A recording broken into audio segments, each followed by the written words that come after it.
production ဘက်မှာလည်းခေါင်းဆောင်လေးတွေဖွဲ့ထားတယ်လို့ဒါဆရာသိရတယ်ပေါ့ခေါင်းဆောင်လေးတွေက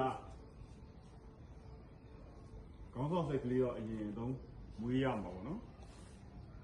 တော့တစ်ချက်ဟွာလေးရှစ်ခေါ်ထုတ်ပြီဆက်ဆက်ကောင်းတော့ဥတူရလေးခြေတော်ကောင်းဆောင်ဦးရထအောင်ပြင်ကောင်းတော့ဦးကျော်ထက်တော့မှန်ပြန်ကောင်းဆောင်ဦးတူရင်ချင်းရုံကမကခေါင်းဆောင်ဆိုရင်ADတစ်ချက်ရှစ်ထွက်ပြီနေခေါင်းဆောင်လေးကဒီဘက်ဆရာဘုတ်တစ်ချက်ဆက်ပါဆရာဘုတ်မျက်နှာနည်းနည်းလက်ခေါင်းဆောင်လှည့်ရင်ရတယ်လောဆယ်လေးခေါင်းဆောင်ဆိုတာလေးကိုဘယ်သူနားလဲလဲကိုနားလဲသလိုလေးတစ်ချက်ပြောကြည့်နားလဲသလိုပြောမှားလဲရတယ်မှန်လဲရတယ်ခေါင်းဆောင်ဆိုတာကတော့ကိုယ်နဲ့လုံးပေါ်ကိုင်းတဲ့ပြီးကိုမေတ္တာတရားရှိထားပြီးတော့အုပ်ချုပ်ရမယ်သူတို့ရဲ့လိုအပ်ချက်တွေလိုရင်းတွေကိုတောင်းဝန်တောင်းဝန်အပြည့်နဲ့ကိုကရှေ့ဆောင်ပြီးတော့လမ်းပြရမယ်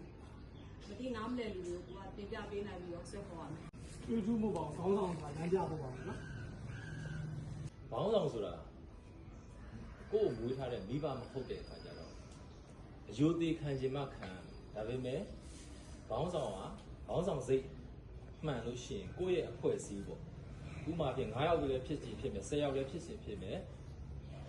တစ်ဆက်ယုံလုံးလည်းဖြစ်ကောင်းဖြစ်မယ်ပေါ့နော်အဲ့ဒီမှာရှေ့ဆောင်လမ်းပြနိုင်တဲ့သူ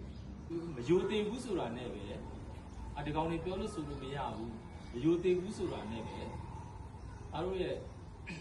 ရှေ့ဆောင်လမ်းပြတဲ့စိတ်ကရုပ်ရော့သွားလို့တော့မရဘူးအခြေခံကတော့ဦးကအဲ့လိုနားလည်တာဖတ်ဖို့ရာလေခေါင်းဆောင်ဆိုတာတဲ့ဘယ်လိုပေါ့နော်မောင်အဖွဲ့အစည်းတစ်ခုရဲ့ခေါင်းဆောင်ဆိုတာ